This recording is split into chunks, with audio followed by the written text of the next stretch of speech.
Agak naik level dosanya. Ini satu contoh dosa ini agak besar yang ini. Bahkan dosanya bisa lebih dahsyat kalau direncanakan, diniatkan.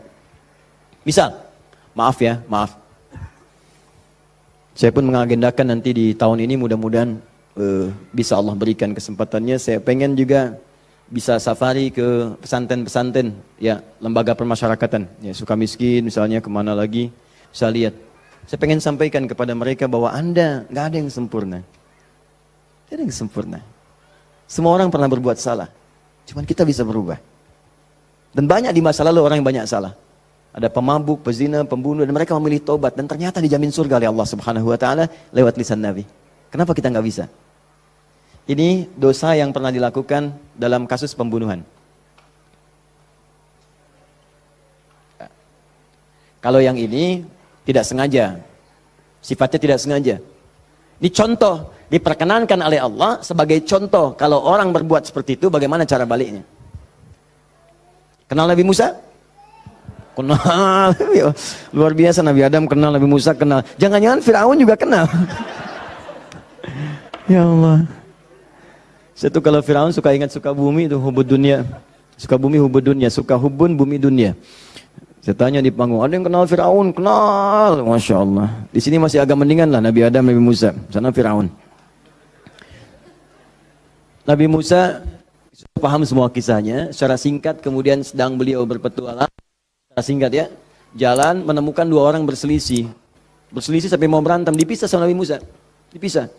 Dan dipisah sama beliau, pisah, jangan begini, ini nggak bagus. Dipisahin singkatnya. Saat dipisahin itu, ini belum ada pengangkatan sebagai nabi, ya. Saat dipisahkan itu, tiba kemudian ternyata salah satu yang berselisih itu adalah dari kelompoknya, kampungnya lah, golongannya. Sama-sama tanah kusir misalnya gitu kan. Malah ngadu, Musa kamu gimana? Kamu kan teman saya, sekampung kita nih, ini merendahkan kita nih. Ayo keroyak bareng-bareng. Ini provokasi kata Musa, diluruskan oleh Musa. Diluruskan. Begitu diluruskan masih ngotot, diberi pelajaran, tampar oleh Musa. Nabi Musa itu kekuatannya, teman-teman sekalian, setiap nabi itu punya kekuatan 10 kali laki-laki biasa. Dan Nabi Musa terkenal sebagai nabi juga yang paling kuat. Tampar, wafat. Nabi Musa. Alhamdulillah Nabi kita Nabi Muhammad. Ya, Nabi Musa juga baik, semua nabi baik, semua nabi baik. Ingat, jangan dipotong kalimat saya, nabi kita semuanya baik. Semua baik, semua baik, semua baik. Semuanya baik, semuanya baik. Baik, tampar, wafat. Begitu ditampar, padahal Musa melakukan sesuatu yang benar dan nggak ada niat memberi pelajaran aja niat yang memberi pelajaran bagus, bang benar. Tapi begitu kemudian dia wafat, ada perasaan bersalah. Apa doanya kemudian pada saat itu diabadikan dalam Al-Quran? Rabbi inni zalamtu nafsi faghfirli. Yang indah fataba alaihi. Rabbi inni zalamtu nafsi, ya Allah aku salah, zalim saya. Padahal nggak diniatin loh Pak Bu. Gak diniatin. Cuman kejadian gitu kan. Dan itu belum ada pengangkatan sebagai nabi, belum. Nanti diangkatnya setelah bertemu nanti kisah yang lainnya. Di secara singkatnya, terjadilah peristiwa itu, lalu turunlah kemudian diabadikan doanya dalam Al-Quran. Rabbi inni zalamtu nafsi. Jadi kalau ada di antara kita, misal, pernah berbuat siapapun, tingkat kesalahannya sampai ke sini, tidak sengaja, atau pernah berbuat yang serupa, cepat taubat. Karena kalimatnya sudah turun. Nanti kalau sampai hari kiamat gak taubat, lebih berat lagi. Coba mau berkata apa di hadapan Allah Subhanahu Wa Taala? Hei, aku kan dah turunkan kalimat di bumi supaya kamu tobat. Kamu kan pernah bunuh orang kan? Tanggal sekian, jam sekian, kamu kejar-kejar, kamu tembak, kamu bom, kamu bunuh, kamu tusuk, kamu pukul, kamu macam-macam kan? Ada semua rekamannya terbuka. Aku turunkan kalimat tobat lengkap dengan kisah tuntunannya. Kenapa kamu nggak tobat? Mau jawab apa? Allah sudah kasih cara pulang tapi nggak digunakan. Allah nggak salah kan di situ? Diturunkan kalimatnya dan bahkan dijamin fataba alaih, diampuni oleh Allah. Ayo balik lagi. Makanya 2000 tahun setelah Nabi Musa lahir Nabi Muhammad SAW, itu diantara sahabat-sahabat yang jadi sahabat terbaiknya. Kan dulu banyak yang hobinya juga begitu, jahiliyah. Ada yang hobinya berkelahi. Kenal Umar bin Khattab? Umar bin Khattab radhiyallahu ta'ala anhu luar biasa, tegas, kekar. Wah, senang duel sebelum masuk Islam. Siapa yang berani dengan saya? Ayo naik ke bukit itu. Jabal Qubais ditunjuk. Bukit paling favorit. Naik ke sana. Yang sekarang ada istana raja di situ. Ya di samping Zam-Zam itu. Naik. Sebelum berduel dengan saya, pamit dulu pada ibu yang telah melahirkannya, karena dia akan pulang tanpa nama. Umar, Allahu Akbar. Apa yang terjadi? Masuk Islam, halus. Toha, tersentuh, masuk Islam. Lalu kasarnya berubah menjadi tegas, dipakai melindungi Nabi SAW, dipakai menegakkan syariat dengan baik. Kehalusannya muncul, sampai datang tengok orang jadi khalifah, perhatikan orang, luar biasa. Tegasnya muncul. Ya, waktu Abdullah bin Ubay bin Salul itu, seorang munafik, kalau sholat di belakang Nabi, saf paling depan. Tapi begitu bubar, provokator paling pertama Abdullah bin Ubay bin Salul. Begitu keluar, Muhammad nih SAW. Mecah belah kita aja. Datang ke sini pengen jadi pemimpin. Dia punya masjid ini, kita bikin masjid yang lain. Bikin dirar. Selalu dipecah. Orang dah siap-siap perang Uhud, di pertengahan jalan, diprovokasi. Balik aja balik. Pasukan musuh lebih kuat. Ayo balik-balik. Sepertiga berputar desersi. Anda bayangkan. Tapi apakah Nabi langsung menghukumi? Tidak. Nabi kenapa nggak dihukumi? Umar, gergetan saya. Ya. Kata Nabi, kan belum jelas kelihatan nampaknya. Nanti jadi fitnah. Pecah nanti semuanya. Karena dia masih dianggap pemimpin di kalangan yang lainnya. Biarlah nampak nanti Allah berikan hujahnya untuk dia. Satu kali, tapi kalau di depan baik, di belakang menusuk dari belakang. Satu kali sakit. Begitu saat sakit itu, anak Abdullah bin Ubay bin Salul, anaknya namanya Abdullah. Baik, soleh. Nah ini juga jangan simpulkan kalau keluarga misalnya bapaknya nggak bagus, pasti anaknya nggak bagus. Belum tentu. Belum tentu. Kenal Abu Jahal? Anaknya Ikrimah. Bapaknya musuh Nabi luar biasa, anaknya pembela Nabi yang paling hebat, penunggang kuda yang dahsyat, saf paling depan kalau jihad. Sampai Nabi itu dengan menghormati Ikrimah tidak pernah menyebut Abu Jahal di depan Ikrimah. Jangan singgung bapaknya, jangan, supaya anak ini dalam ketenangan. Abdullah bin Ubay bin Salul anaknya taat, namanya Abdullah juga. Sakit bapaknya datang kepada Nabi. Ya Rasulullah, bapak sakit, kata Nabi, berikan ini, kasih air, berangkat pulang sana. Katakan dari Nabi. Datang senang pulang. Ya abad, papa ini dari Nabi. Apa sih Muhammad? Lempar. Habis. Sampai sekarat disampaikan, datanglah Nabi ke rumahnya. Tapi nanti saat turun surat Taubah itu untuk dilarang menyolatkan. Begitu datang ke tempatnya, apa yang dikatakan? Manjanya luar biasa. Ya Rasulullah, itu di depan Abu Bakar, ada Umar dan yang lain-lain. Ya Rasulullah, biarkan aku wafat dengan mengenakan jubah terluarmu. Apa kata Umar? Ya Rasulullah, izinkan aku memenggal kepalanya.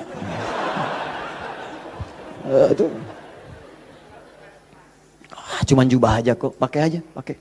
Dia meninggal. Itu Abdullah bin Ubay bin Salul. Hidupnya begitu meresahkan, wafatnya begitu kolokan. Ya. Tapi habis. Nah, jadi yang pertama itu, coba, udahlah, banyak yang tobat. Umar jadi bagus. Tukang begal, Jundub bin Junadah. Wah, sekampung begal tobat. Jadi dai, sekampung jadi soleh semua. Saking dahsyatnya, kampung itu dikenal di kemudian hari. Namanya Ghifar. Sampai dikenal dengan Abu Dzar al-Ghifari. Sampai Al-Imam An-Nawawi mengutip hadisnya. Di Al-Arba'in itu nomor hadis 18. Ya, Jundub bin Junadah. An Mu'adz bin Jabal wa Jundub bin Junadah radhiyallahu ta'ala anhuma qala Rasulullah sallallahu alaihi wasallam. Ya, ittaqillaha haitsuma kunta wa atfiz sayyatil hasanatan huha. Ainal hadis? Mana hadis? Mana Qur'annya? Apa yang antum kerjakan tiap hari? Ngitung lagi. Mana bekal antum tuh pulang? Minimal sehari satu hadis.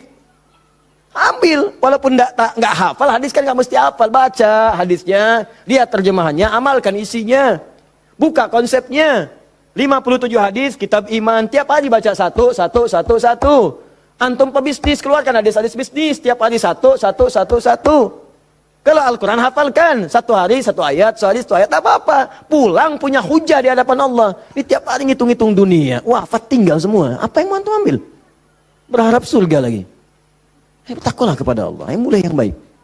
Jundub bin Junadah taubat, dikenal dengan Abu Dzar al-Ghifari. Puncaknya, mungkin ada orang pernah juga lebih daripada ini. Dia berzina, dia mabuk, dia macam-macam. Pokoknya mengoleksi dosa lah. Ya, orang ngoleksi mobil, ngoleksi musab, dia ngoleksi dosa. Jadi kalau nggak berdosa itu nggak enak. Kamu ngapain aja, si fulan sudah begini. Oh masa besok saya lakukan yang lebih daripada itu. Jadi ngoleksi dosa, tumpuk dia. Yang begini pun, itu masih diberikan kesempatan Allah dengan oleh Allah diturunkan satu kalimat. Yang kalau dikerjakan, diamalkan isinya, diterima taubatnya. Turunlah Quran surah 39 ayat 53 tadi. Qul ya ibadiyalladzina asrafu ala anfusihim la taqnatu min rahmatillah. Muhammad katakan pada hamba-hambaku yang dosanya sudah israf. Israf itu melebihi dasar cukup. Lebih. Mubazir. Banyak. Datang ke pernikahan, ada prasmanan, orang sekali dia 10 kali. Israf. Balik. Israf. Ini ada israf dalam dosa. Itu pun kalau mau taubat kata Allah, la taqnatu min rahmatillah. Jangan puasa dari rahmat Allah. Innallaha yaghfirudz dzunuba, Allahu ya Rahman. Allah ya Rahim. Allah akan mengampuni semua jenis dosa sepanjang engkau mau taubat. Di kadang-kadang Allahnya sudah pengen ngampunin, manusia yang nggak pengen. Fir'aun kan gitu, kurang apa lagi diutus 2 nabi langsung. Musa dengan Harun, idhaba ila fir'auna innahu tagha. Quran surah 20 ayat 43 sampai 44. Musa Harun pergilah ke Fir'aun, dia sudah mulai menyimpang. Faqula lahu qawlan layyina la'allahu yatadzakkaru wa yakhsha. Katakan kepadanya dengan lembut, mungkin dengan kelembutan itu dia sadar dan mau bertobat. Enggak mau. Musa, gua kan Tuhan yang gede, ana rabbukul a'la. Marah, nantang, mau bunuh dan sebagainya. Sudah, selesailah dia tenggelam di lautan. Ya, jadi mumi. Teman-teman, ini jadi gambarannya, buka dulu skatnya.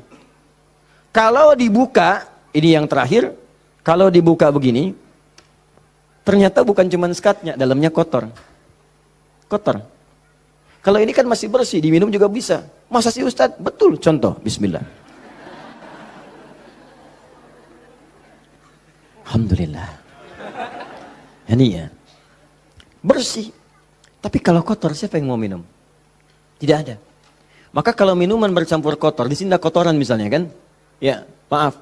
Masuklah kotoran yang sudah bernajis, kotor. Apakah mungkin akan diminum? Tidak. Yang dilakukan pasti akan dibuang dulu, cuci dulu. Jadi kadang-kadang sekatnya sudah dibuka, tapi haramnya belum keluar. Memang taubat dari dosa-dosa, misalnya, mohon maaf, dosa untuk menipu. Awas, dosa pencurian. Taubat betul, cuman barang yang dicuri dikembaliin dulu. Dosa dari ngutangin orang, betul. Dosanya taubat, cuman utang bayar lunas dulu. Bukan bermusafah kemudian lunas dosanya, tidak. Lunas utangnya, tidak. Maka ada hal-hal tertentu yang ketika saat dilakukan, sekatnya mesti dibuka, yang kotornya mesti dikeluarkan. Taubat dari dosa musyrik, taubat bagus. Cuman keris yang dimusyrikan, pedang yang dimusyrikan, batu-batu yang dimusyrikan, buang dulu. Buang dulu. Tato-tato, gambar-gambar, kan? Aku tuh kalau melihat Lionel Messi, rasanya main bola aku jadi bagus deh. Sampai dibikin tato misalnya. Musyrik. Hati-hati. Musyrik. Buang. Taubat, buang dulu. Begitu sudah dibuang, nanti Anda akan lihat. Kerjakan amal soleh. Jadi jika yang salah itu hilang, yang soleh muncul. Kalau sudah yang soleh muncul, Anda nggak minta pun dikasih. Nggak percaya, silahkan buktikan. Bedakan rasanya, rasakan bedanya, dan pasti akan terasa bedanya. Akan lain. Demi Allah saya katakan akan lain. Paham di sini? Nah, ini sebelum meminta, saya harap coba Anda kerjakan dulu ini. Setelah itu silakan minta, mohon. Usahakan kalau minta, pertama punya wudu ya. Ini dianjurkan, disunnahkan dalam setiap keadaan. Jadi usahakan wudu itu selalu ada. Kalau batal, nggak sempat ada air, tayamum. Ya, saya mendengarkan guru-guru saya, ulama-ulama, salafus saleh, orang-orang saleh membiasakan berwudu. Saya coba ikutin, ternyata manfaatnya luar biasa. Dan jadinya di kebiasaan. Jadi kalau kita nggak berwudu nggak enak. Ya, wudu. Kalau Anda biasakan seperti itu, nah biasa nanti saat berdoanya enak. Ya, pertama wudu dengan baik. Kedua, pastikan semua aktivitas kita dikerjakan dengan yang halal. Jadi jangan pernah sentuh yang haram-haram. Pakaian jauhkan dari yang haram. Makanan, perangkat itu jauhkan dari yang haram. Nanti ada kenikmatan tersendiri. Kedua, yang ketiga, menghadap ke arah kiblat kalau mampu. Kalau tidak, seadanya. Ya, seadanya saja. Nah, misal mohon maaf sedang di pesawat, ya kan? Apalagi jadi pilot, ya kan? Menghadap ke arah kiblat. Jadi bahaya, ya kan? Nah, jadi sesuaikan, sesuai dengan keadaannya. Minta, jadi pertama apa? Punya wudu. Kedua, bersihkan dari yang haram, yang tidak baik. Yang ketiga, kalau mampu menghadap kiblat. Kalau tidak, seadanya kemudian meminta. Ya, lalu yang keempat tadi masih ingat? Dengan al-asmaul husna. Yang kelima, angkat tangannya. Kalau memang di situ diperkenankan mengangkat tangan. Nanti kalau sudah seperti itu, silahkan pilih doa-doanya. Ini doa yang sudah menikah, yang kemudian belum mendapat keturunan. Ini doanya. Quran surah ketiga, ayat 38 sampai 39, tambah Quran surah 19, ayat 3 sampai 15. Kalau bisa dilakukan di mihrab. Jadi di rumah bikin mihrab. Nggak harus ada ruangan. Sehamparan sejadah, kalau memang ruangannya terbatas, sehamparan sejadah, tapi minta dengan benar. Ya, minta dengan benar dan yakin kepada Al-Quran. Ya, yakin Ustaz, sama Allah aja, yang lain jangan disebut. Ya Allah, kata Ustaz Ali Hidayat, berdoa di mihrab dikabulkan. Saya nggak usah disebut. Minta aja kepada Allah, minta dengan keyakinan janji di ayat-ayat itu. Saya pernah ajarkan ini pada beberapa kawan dan alhamdulillah selama ini 100% Allah berikan. Ada yang 8 tahun diberi keturunan, dari sekian tahun dia. Tapi yang paling indah ketika disampaikan, udah 8 tahun Ustaz, saya udah sekian tahun Ustaz. Sampaikan, nih saya tuh bukan karena saya bilang, tapi saya belajar dari Quran katanya seperti ini. Coba deh, yakin sama Allah, minta. Gak lama tuh, sekian, tiba-tiba Masya Allah pada nangis saja.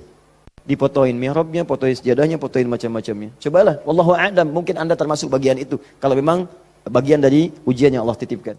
Ini doa kalau sakit, pegang yang sakitnya. Kalau yang ringan-ringan, capek, pegel, macam-macam, kan? Dan seterusnya Quran surah 26 ayat 80. Doanya Nabi Ibrahim, wa idza maridtu fahuwa yashfin. Kalau aku sakit, pasti Allah sembuhkan. Pasti Allah sembuhkan. Pasti Allah sembuhkan. Ya, saya berani menyampaikan ini karena nasihat guru-guru dari para ulama-ulama, orang-orang saleh sebelumnya, dan saya coba amalkan, ternyata luar biasa. Ya, apa Anda nggak kira ceramah dalam sehari 4, 5 kali, 6 kali, kadang ceramah suaranya luar biasa, harus kadang-kadang teriak-teriak yang nggak jelas tuh kan, kadang-kadang serak. Saya pernah 1 kali, ini yang paling dahsyat tuh di Kalimantan, suara habis hilang. Seperti itulah, pokoknya nggak ada suara, hilang. Hilangnya itu sore, jam 5:30, 6, ngisi ba'da maghrib. Anda bayangkan? Kebayang? Baik. Jadi ngisi ba'da maghrib hilang jam 5:30, 6. Apa yang saya lakukan? Saya ingat ayat ini. Saya pegang aja. Pegang, wa idza maridtu fahuwa yashfin. Wa idza maridtu fahuwa yashfin. Ya Allah, kalau saya sakit pasti Engkau sembuhkan. Engkau yang titipkan tugas ini, Engkau yang berikan perangkatnya, Engkau yang amanahkan, Engkau pasti akan berikan kemudahan. Wa idza maridtu fahuwa yashfin. Minta air hangat ya, minta minum, terus minta lagi. Itu apa yang terjadi? Allahu Akbar. Begitu masuk kepada maghrib, keluarlah suara itu. Pertama mirip-mirip Allah yarham almarhum Ustaz Arifin Ilham. Ya, agak serak-serak. Ba'da Isya keluar semua. Keluar. Habis ceramah hilang lagi. Itu betulan. Habis ceramah hilang lagi. Istirahat malam. Besoknya ada lagi. Saya bersyukur sekali pada Allah sampai saya bingung bagaimana cara bersyukur yang terbaiknya. Ternyata Allah terima kasih menjaga tadi malam saya supaya nggak banyak ditanya orang. Suara habis, istirahat kita, besoknya ada lagi. Itu hal yang paling luar biasa berkesan. Biasanya kalau orang sudah dalam kondisi yang sangat darurat, tiba-tiba Allah tolong, kan ada keindahan tersendiri kan? Indah, itu luar biasa. Makanya kadang-kadang kalau belum dijawab, jangan dulu marah. Mungkin Allah memberikan anugerah terindah yang belum pernah engkau miliki. Paham ya? Maka berdoalah dalam jiwamu, sentuhlah ia tepat di hatimu, maka ia akan jadi milikmu untuk selamanya.